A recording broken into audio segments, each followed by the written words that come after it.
नमस्कार, जय श्री राम, जय मां संतोषी। आज हम छत्तीसगढ़ के उस मंदिर में पहुंच चुके हैं जो कि अभी 2-3 दिन से विवादों की स्थिति में है। हमारे महाराज जी को कुछ अधर्मियों द्वारा बहुत ही गलत कमेंट्स किए जा रहे हैं। उनके बारे में यह बताया जा रहा है कि वो ढोंग कर रहे हैं, पाखंड कर रहे हैं। उनके पास कोई सामान्य या फिर कोई सा भी प्रूफ नहीं है। उनके पास यहाँ तक कि कोई पूरी जानकारी भी नहीं है।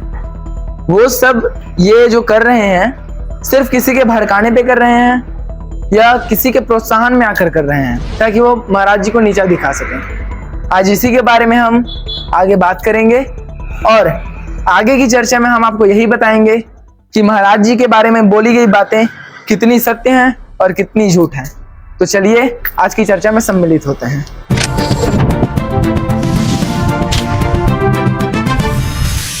संतोषी मंदिर गोड़म जो पिछले कई दिनों से चर्चा का विषय बना हुआ है पत्रकारों के बीच। कुछ पत्रकार हैं हमारे जो इस मंदिर को गलत साबित करने की होड़ में लगे हुए हैं और इस मंदिर के विषय में न जाने क्या क्या बातें फैला रहे हैं। हमारे पंडित अजय उपाध्याय जी को गलत साबित कर रहे हैं, जिनके पास कोई सटीक कोई ठोस सबूत भी नहीं है उनके पास, परंतु वो फिर भी यही चाह रहे हैं कि महाराज जी का और इस मंदिर का नाम खराब हो और श्रद्धालु इस मंदिर से ना जुड़ पाए।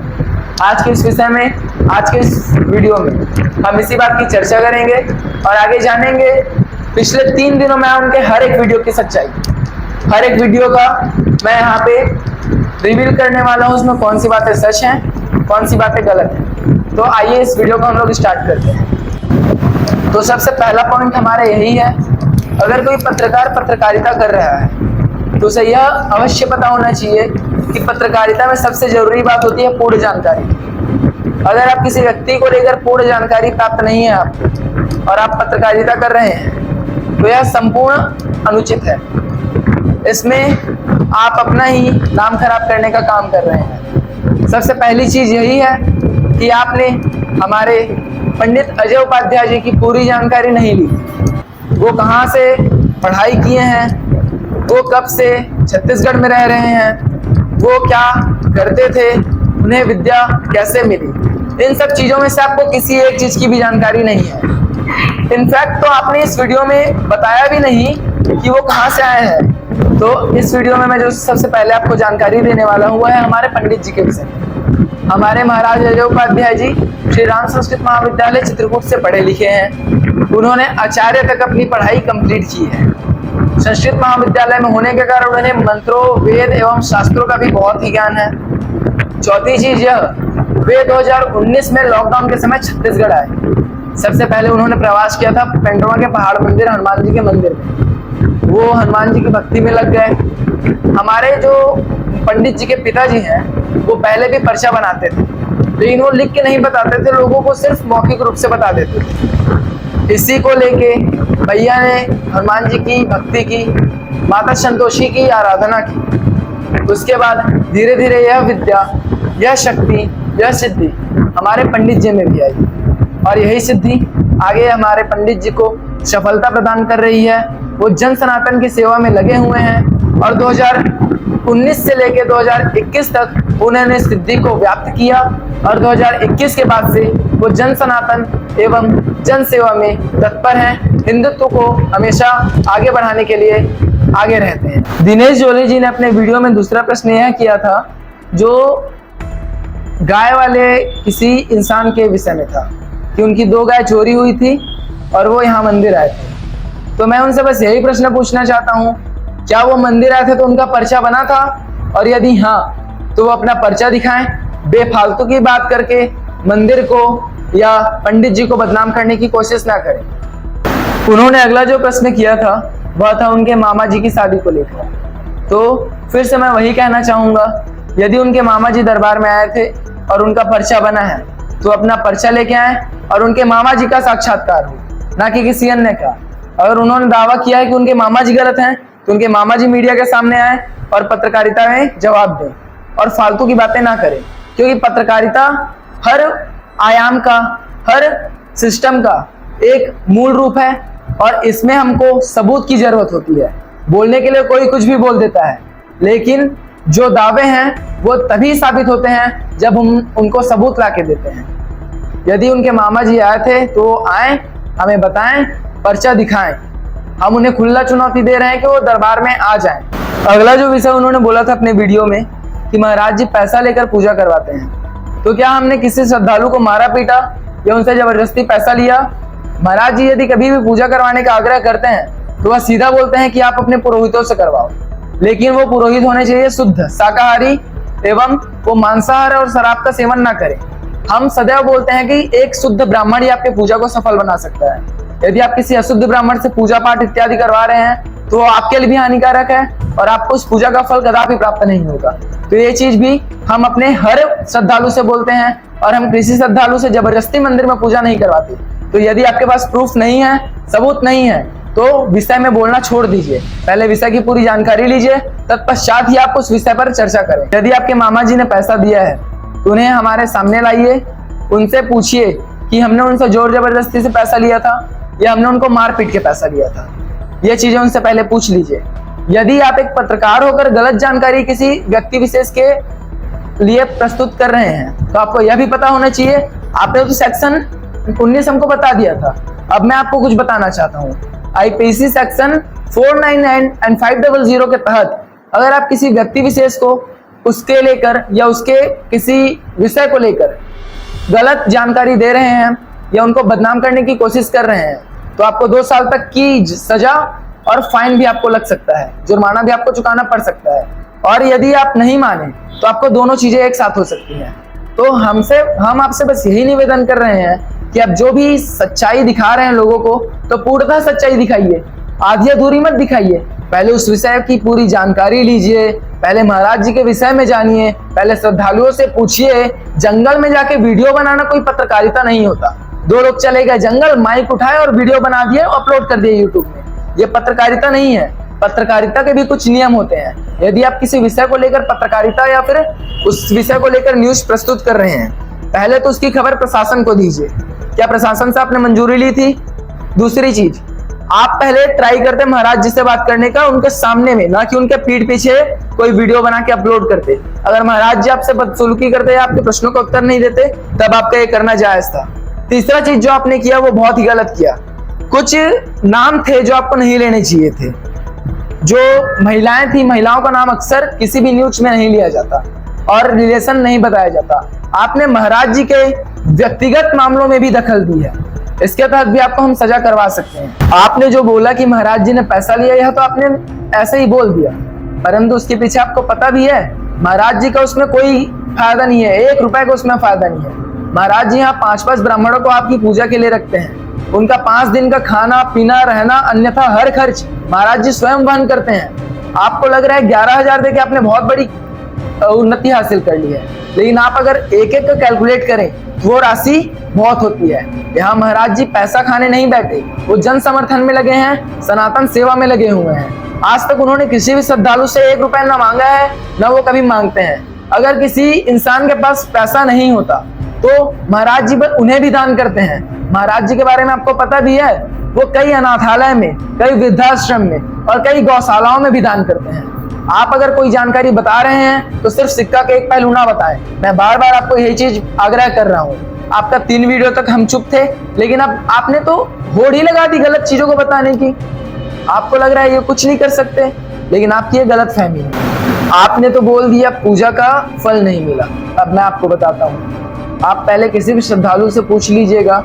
हम पूजा करवाने से पहले या कोई भी ताबीज देने से पहले यही चीज बोलते हैं, अगर आप नियमों का पालन कर सकते हैं तभी पूजा पाठ करवाइए।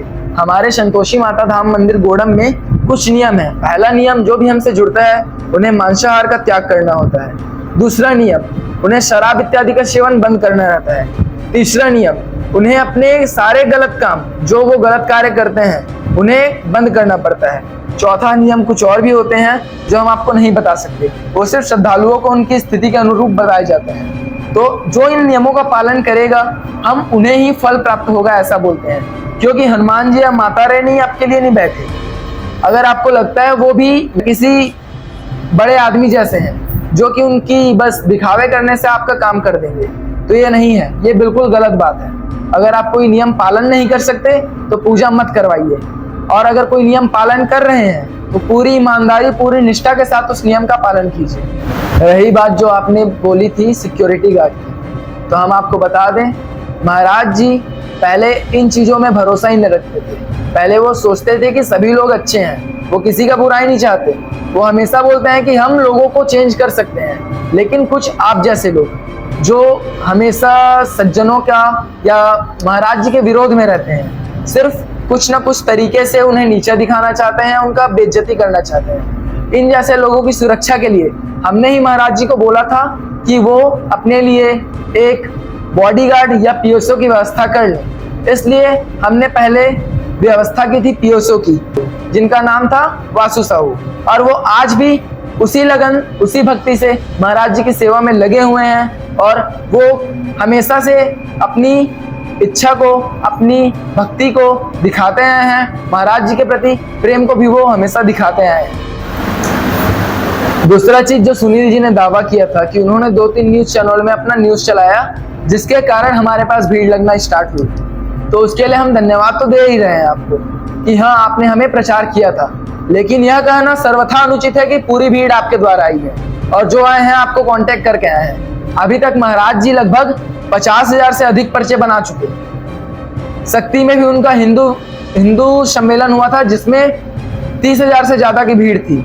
अपनी हर कथा में न जाने कितनी कथा में वो पर्चा बनाते आ रहे हैं, लोगों से उन्होंने 1 रुपए कभी लिया नहीं। परंतु आप जो बोल रहे हैं कि लोग संतुष्ट नहीं है तभी उन्होंने आपको दोबारा कॉल नहीं किया, तो आपको बता दें कि लोग संतुष्ट थे, इसीलिए उन्होंने दोबारा आपको कॉल नहीं किया। अगर वो संतुष्ट नहीं होते तो कोई ना कोई, आपने अगर बोला 200-300 तो कम से कम 20 से 30 लोग तो आपको कॉल करके बोलते कि हम संतुष्ट नहीं है।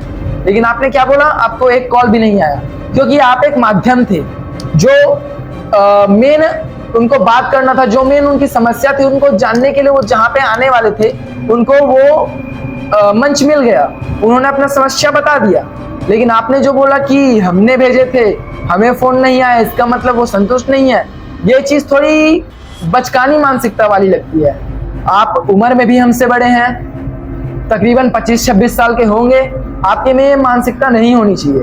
अगर आपके में इतनी सोच और समझ तो होनी ही चाहिए कि आप क्या बोल रहे हैं और क्या नहीं बोल रहे हैं। अगर आप बोल रहे हैं कि वो 200-300 लोग आपको फोन करके आए थे, तो 200-300 लोग आपके लिए नहीं आए थे। आपने न्यूज बताया था तो महाराज जी के लिए आए थे, वो महाराज जी से मिले भी, उनका कार्य पूर्ण हुआ या नहीं अब वो जाने, लेकिन आपको उन्होंने दोबारा कॉल तो नहीं किया, इसका मतलब ये तो नहीं है कि संतुष्ट नहीं है। एक और चीज सुनील जी, मेरे को बहुत हंसी आती है आप जैसे पत्रकारों पे। आप जैसे, नहीं बोलना चाहूंगा वो शब्द, लेकिन आप जो कर रहे हैं वो सर्वथा अनुचित है। पहले पूरी जानकारी लीजिए, पहले भी बोल चुका, अब मैं बोल रहा हूँ क्यों। आपने बोला मंदिर में चढ़ने वाला, दान पात्र में चढ़ने वाला, दान पेटी में चढ़ने वाला पैसा किसका होता है? महाराज जी का। आप हमारे मंदिर के संस्थापक, मंदिर के संचालक से भी बात कर सकते हैं कि हमने दान पत्र से या फिर दान पात्र से या दान पेटी से कभी 1 रुपया भी लिया है। तो ये दान पात्र का हर एक पैसा मंदिर की व्यवस्था में जाता है। जो मंदिर में आप सुविधाएं देखते हैं, जो भक्तों के लिए कूलर हैं, जो भक्तों के लिए टेंट लगाए जाते हैं, जो हर चीज की सुविधा की जाती है, आने वाले दिनों में भक्तों के लिए खाने की सुविधा, पीने की सुविधा भी की जाने वाली है। ये सारा पैसा उन्हीं कार्यों में खर्च होता है और महाराज जी इसमें से 1 रुपए भी नहीं लेते। दान पेटी में ताला लगा हुआ है, दान पेटी जब खुलती है तो 4 लोगों के सामने खुलती है। दान पेटी एक का नहीं है, वो पूरे मंदिर के संस्था का है, संचालक का है। तो आप जो भी गलत बयान दे रहे हैं या फिर जो भी गलत इल्जाम लगा रहे हैं, पहले उसकी पुष्टि करें फिर लगाएं। रही बात इस दावे की कि मंदिर में समस्या का समाधान नहीं होता, तो इसके लिए मैं एक नहीं अनोखा उदाहरण प्रस्तुत कर सकता हूँ। जय मां संतोषी। आपका नाम क्या है? मालती। और आप जब आए थे यहाँ तो आपको क्या समस्या थी? बहुत समस्या थी, मेरे को कुछ होश सांस नहीं था, एकदम अपना ना दिमाग खो बैठी थी। जब से यहाँ से आई हूँ तब से एकदम बढ़िया हूँ महाराज जी के, यहाँ संतोषी माता की कृपा से जी। नहीं, आपको पूर्णतः आराम मिला है? हाँ। आपकी स्थिति कैसी थी प्रारंभ में? एकदम बहुत खराब थे, एकदम अपने ना दिमागी संतुलन ठीक ही नहीं थे एकदम से जी। अभी आप खुशहाल जिंदगी जी रहे हैं? हाँ, एकदम बढ़िया हूँ। माता रानी और हनुमान जी की कृपा हुई है? हाँ, बहुत हुई है। अभी तक मैं पाठ करती हूँ संतोषी माँ का और हनुमान चालीसा। और जो भी कुछ बोलते हैं एकदम सत्य का यहाँ पे बहुत से लोग आते हैं ऐसे श्रद्धालु जो अपनी आस्था को लेकर यहाँ पे समस्या का समाधान करवाने के लिए यहाँ एकदम सटीक बताया जाता है। जो भी प्रॉब्लम समस्या होते हैं जी 100% तो बता ही देते हैं। उनके साथ साथ उनका उपाय भी बताते हैं। उपाय करने से लाभ मिलता है, समस्या का समाधान निकलता है। सब जो बता रहे हैं एकदम सही। ये बहुत ही गर्व की बात है हमारे इस तरह से, और शायद कोई नहीं है। और इस गोड़ाम क्षेत्र हमारे सारंगगढ़ के अंतर्गत जो आता है, तो वो उसमें तो इनका जो दिनों दिन प्रसिद्धि बढ़ती जा रही है। मैं 2 जी बार आ चुका हूँ। महाराज जी जन कल्याण के लिए कर रहे हैं, सनातन धर्म जुड़े हुए हैं और जो भी चीज़ें लोगों को सब आज दुनिया में हर आदमी कुछ ना कुछ तकलीफ में परेशानी में है, पर निवारण कर रहे हैं। जो भी बता रहे हैं सत्य बता रहे हैं, तो सही बताते हैं, तो वो तो सही बताते हैं।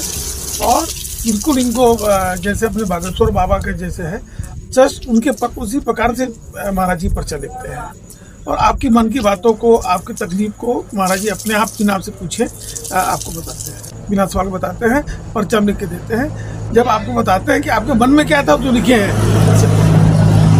कहूँगा कि महाराज जी के माध्यम से लोगों का जन कल्याण हो। लोगों की जो भी श्रद्धालु मंदिर आते हैं सच्ची श्रद्धा, शक्ति, भक्ति और सच्ची निष्ठा से माता रानी हनुमान जी का आशीर्वाद लेते हैं। अपने मन में खोट ना रखकर पूर्णतः विश्वास करते हैं। महाराज जी द्वारा बताए गए नियमों का पालन करते हैं तथा उन नियमों का परिपालन दूसरों से भी करवाते हैं, अपने परिवारजनों से भी करवाते हैं। तो हम यह पूर्ण रूप से बोल सकते हैं कि उनका समस्या का समाधान होगा ही। यदि किसी व्यक्ति के मन में खोट है, यदि कोई व्यक्ति सिर्फ परीक्षार्थ के भाव से आया है महाराज जी से परीक्षा लेने, या वह सिर्फ महाराज जी को बदनाम करने के भाव से आया है, या फिर वह भरोसा नहीं करता हमारे इष्ट देवताओं पर, इष्ट देवी देवताओं पर, हमारे माता संतोषी पर, हनुमान जी महाराज पर, तो उसकी समस्या का समाधान होना असंभव है। आप जिस चीज पर भरोसा ही नहीं करते वो चीज आपके लिए हो ही नहीं सकती। और रही बात जो आपने बात की थी मंदिरों में पैसा चढ़ाने वाले श्रद्धालुओं के ऊपर, तो आपको बता दें हम किसी श्रद्धालु से पैसा नहीं मांगते। हम क्या, कोई भी मंदिर भारत का, चाहे वो तिरुपति बालाजी हो जहाँ 5 करोड़ की दान राशि एकत्र की जाती है एक दिन में, चाहे वो अयोध्या के राम मंदिर हो हमारे प्रभु का, जहाँ एक दिन में 1 करोड़ की राशि एकत्र की जाती है, कोई भी मंदिर यह नहीं बोलता कि दान चढ़ाइए। श्रद्धालु अपनी श्रद्धा भक्ति से चाहे 1 रुपए चढ़ाएं, चाहे कितना भी चढ़ाएं, वो स्वीकार्य होता है। हम किसी को नहीं बोलते कि आप पैसा चढ़ाइए या आप पैसा दीजिए, लेकिन यदि आप पूजा करवा रहे हैं, पूजा के लिए पैसा हम नहीं लेते। हमारे पास जो महाराज जी रहते हैं, जो पंडित जी रहते हैं, उनके रहन सहन, उनके खान पान तथा उनके लिए ही ये पैसा जाता है। दक्षिणा में, पूजार्थ में जिस भी धनराशि का एकत्रीकरण होता है, चाहे वो कितना भी हो, वो संपूर्णतः हमारे पंडित जी लोगों को दिया जाता है।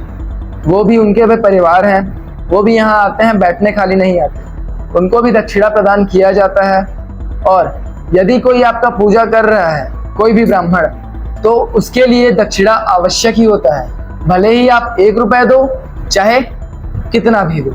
हमने आज तक किसी से भी दक्षिणा का मान नहीं बताया। महाराज जी जो आंकड़ा बताते हैं पैसों का, वो होता है उनका खर्चा जो वो महाराज जी लोगों के पीछे करते हैं। कुछ चीजें यहाँ पे ऐसी भी हो जाती हैं कि कुछ लोग पैसा दे ही नहीं पाते, तो महाराज जी उनसे भी कभी पैसा का डिमांड नहीं करते। वो स्वयं कई लोगों की सहायता करते हैं। जो वृद्ध महिलाएं, जो बूढ़ी माएँ जिनका कोई नहीं है, वो दरबार में आती हैं, तो महाराज जी उन्हें भी मासिक रूप से उनका खान पान का एक मूल्य प्रदान करके उन्हें बोलते हैं कि हम भी यहाँ आपके लिए हैं, आपको कोई भी जरूरत पड़े तो यहाँ आ सकते हैं। अगर आप गलत साबित करना चाह ही रहे हैं महाराज जी को, तो हर एक पॉइंट के लिए, हर एक शब्द के लिए आप जिम्मेदार रहिए और उस शब्द को प्रस्तुत करने के लिए सटीक और ठोस सबूत भी दीजिए, तभी आपकी बात सही मानी जाएगी। अन्यथा आपकी बातों को जीरो मानकर उस पर प्रतिक्रिया दी जाएगी और गलत बातें फैलाने के जुर्म में आपको सजा भी दिलवाई जाएगी। यही आपसे निवेदन है कि आप सुधर जाइए, वरना हम सुधार देंगे। और दिनेश जी, आपने एक बात बोला था कि जिस भी भक्त की समस्या समाधान हो रही है, तो उस भक्त के बारे में आप बोर्ड में नाम लिखवाइए। तो हम हर भक्त की समस्या लोगों को नहीं बता सकते। आपको क्या लगता है हर भक्त आपकी तरह होता है झूठा? कुछ लोगों की समस्याएं पर्सनल होती हैं, कुछ लोगों को अपनी पर्सनल समस्याएं होती हैं जो वो लोगों के साथ शेयर नहीं कर पाते या लोगों को बता नहीं पाते, तब वो महाराज जी को आके बताते हैं। अगर हम लोगों की प्राइवेसी लीक करने लगे, लोगों को उनका समस्या दूसरों को ही बताने लगे, तो इसमें महाराज जी को सीधा यही बोला जाएगा कि वो लोगों के भावनाओं के साथ खिलवाड़ कर रहे हैं, उनकी प्राइवेसी के साथ छेड़छाड़ कर रहे हैं, जो कि एक दंडनीय अपराध है।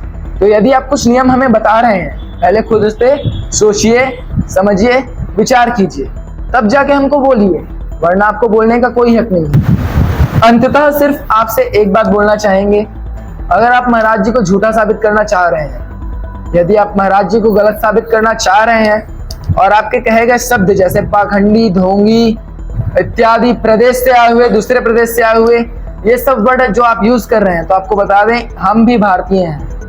भारत में कोई भी नागरिक स्वतंत्र रूप से कहीं भी जा सकता है।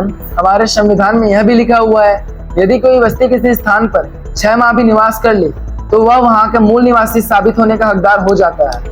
वहां के राशन कार्ड में वह अपना नाम डलवा सकता है, आधार कार्ड में अपना एड्रेस अपडेट करवा सकता है। तो इन चीजों के बारे में हमें मत सिखाइए कि हम प्रदेश से आए हुए हैं, छत्तीसगढ़ में रह रहे हैं। हमें यहाँ आज 1-2 साल नहीं, हमारे बड़े पापा लोगों को 32 साल हो गए। महाराज जी के पिताजी को स्वयं आए 8 साल हो गए, उनके बड़े पापा लोगों को आए 32 से 35 साल हो गए। तो हम बता दें आपको, हम भी छत्तीसगढ़ के मूल निवासी घोषित हो चुके हैं। इस पे प्रश्न करने का आपको कोई हक नहीं है।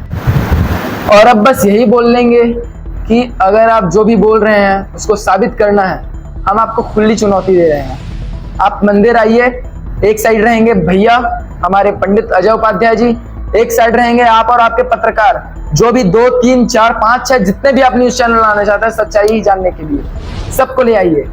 हम आपको गलत साबित करने के लिए यहाँ बैठे हैं। आप महाराज जी को गलत साबित कर सकते हैं, तो आपको खुली चुनौती दे रहे हैं। आप अपना जोर शोर होश सब लगाइए, आप अपना पूर्ण समर्थन लगा लीजिए, आपका पूर्ण शक्ति उपयोग कर लीजिए।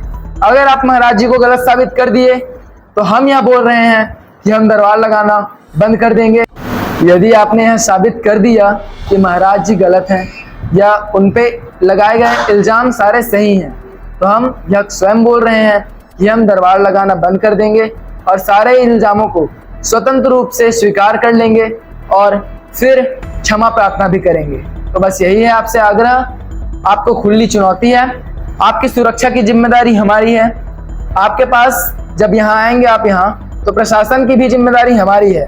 यहाँ प्रशासनिक अधिकारी भी रहेंगे, आपकी संपूर्ण हर चीज की जानकारी, जान मान की हानि, आपके द्वारा एकत्र की गई जानकारी, आपके द्वारा लाए गए लोग, हमारे द्वारा लाए गए लोग, सब यहीं पे इकट्ठा होंगे। जो होगा सबके सामने होगा, खुलेआम होगा। अब आप जानते हैं आपको क्या करना है। अगर आप में है दम तो आ जाइए, हमें गलत साबित करके दिखाइए। इसी के साथ मैं उमाशंकर उपाध्याय यहीं पे यह वीडियो खत्म कर रहा हूं और आपको एक वार्निंग दे रहा हूं कि अगर आपके अंदर हिम्मत है तो आइए गलत साबित कीजिए, अन्यथा किसी भी व्यक्ति विशेष अथवा किसी के लिए भी गलत जानकारी प्रस्तुत करके जनता को गुमराह करने की कोशिश मत कीजिए। इसका सीधा सीधा प्रभाव आपके ऊपर, आपके न्यूज चैनल के ऊपर और आने वाले आपके सभी अधिवक्ताओं के ऊपर हो सकता है। पहला चीज, आपके पास ना टीआरओ है ना आपके पास पीआरओ है, जो चीज सर्वथा उपयुक्त होती है पत्रकारिता में। तो पहले ये चीज लाइए, फिर प्रमाण दीजिए। हम आपका यहाँ बेसब्री से इंतजार कर ही रहे हैं। जय श्री राम, जय मां संतोषी, जय गोड़म धाम।